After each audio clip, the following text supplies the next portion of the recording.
The way that a content type stores individual pieces of data is through the use of fields, and a couple of fields get added to our content type when it's created initially. Let's go ahead and take a look at those. So we have our new tour content type here. We've taken a look at the edit form. Let's go ahead and look at manage fields. I'm going to go ahead and click on this.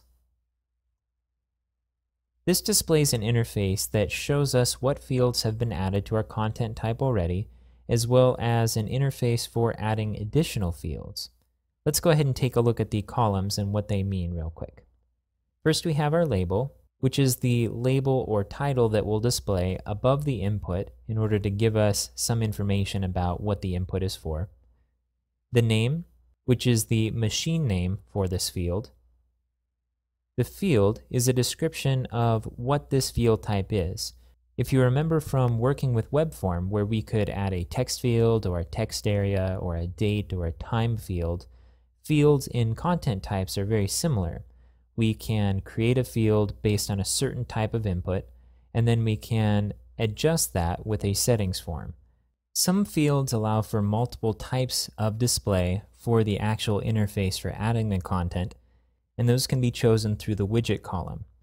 A lot of the types of fields only allow for one widget, but some have multiple, and you can select which type of widget you want to use. You can also change which widget is used later on, even after you have data. Whereas some of the settings for the field, you can only set during the initial phase of creating the field, and then once it has content associated with it, you can't change it without compromising the content. And then finally, we have the operations column, which gives us actions that we can take on the field, including editing it and deleting it. So we have two fields that are built into a content type when it's created initially, the title and the body. And we change the title of the title to event name. And the label for the body is body, but it might make more sense to have this read description instead, since really what we're adding is a description of the upcoming tour. So let's go ahead and click the edit link next to the body field here. And let's look at the settings that we have available to us for editing this field. We have the label here, which is currently body, but we want to change it to description. So let's go ahead and do this. We can set this to be a required field, so somebody has to add some input into it in order to submit it. It seems like at this point, since we're just filling in content, it would be good to allow for empty text, so let's go ahead and leave this unchecked.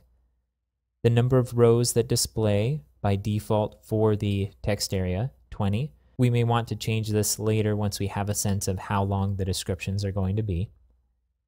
We can set whether this content is going to be plain text or filtered text. Filtered text allows us to select a text format, and we haven't covered text formats yet, but as I promised before, we will definitely get to that. The help text for this, which is some description text that displays below the input, we'll go ahead and leave that blank for now. I'm going to scroll down. The summary input, if you read the help text, tells us that we can set this in order to allow the content creator to define an explicit summary that's not necessarily part of the main text.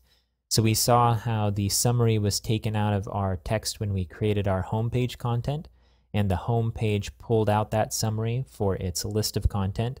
So it's that same kind of system. When we created that piece of content, we didn't explicitly state a summary, but it got pulled out from the main content, and we can set here whether we want to allow people to do that. The downside would be that somebody could put something in the summary that doesn't have anything to do with the body, but we trust our content editors, so we're going to go ahead and leave this checked. We can set a default value for this input. We want to leave this blank.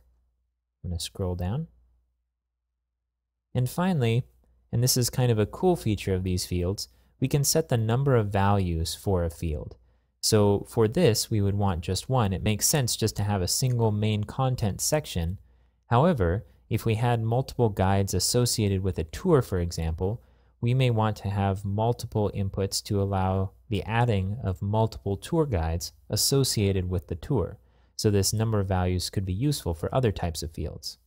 Let's go ahead and save the settings for this field. And then let's take a look at how our tour add form displays now that we've changed the title of that field. I'm going to go ahead and click Add Content in the shortcut bar. And we have a new item listed here, Tour. Let's go ahead and click Tour. And here we have our input form.